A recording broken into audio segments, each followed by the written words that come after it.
आचार्य सिंह अभी कुंडलपुर में थे, है ना, 22 में जब बाहर।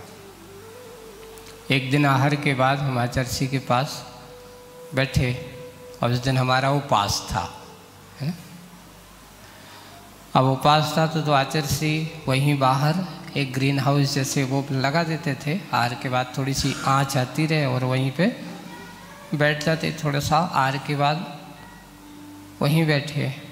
और आचार्य सिंह एक मन में एक बड़ी अच्छी से बात करते हैं, ये बताओ तुम लोग अभी तो यहाँ हो, यहाँ रह के निश्चित करते हो, श्रावक लोग आते हैं तो लोगों से कहते हैं, बार बार निवेदन आवेदन भी करते हैं, है ना, आवेदन निवेदन करते हैं, और तो उनकी बात को सुनते होंगे।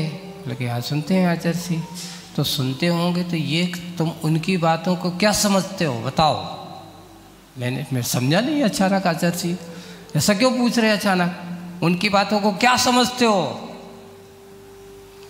हमने कहा आचार्य सिंह हम आपकी बात समझ नहीं पाए, आप कह रहे ये बताओ। उसने आकर के फिर वो कहते हैं, उसने आकर के तुमसे कहा, चाहे अपनी अच्छी बात कही हो चाहे अपनी व्यथा कथा कही हो, तुमने उसकी बात को क्या सोचा। अब मैं समझा, अच्छा आप ये कहना चाह रहे हैं। आचार्य सिंह देख करके उसकी बात को जो रहता है उचित समझते हैं, उसको समाधान दे देते हैं और सोच लेते हैं नहीं ये नहीं, ये नहीं है। आचार्य सिंह के देखो उनकी बात को सुनकर के अपने आप को चिंतन करना चाहिए कि देखिए ये लोग कितने विकल्पों में जीते हैं, ऐसा सोचना चाहिए। ये लोग कितने विकल्पों में जीते हैं ऐसा चिंतन करो। और एक कम से कम हम बच्चे हैं कि इतने विकल्पों से परे होकर के निर्विकल्प जीवन जी सकते हैं।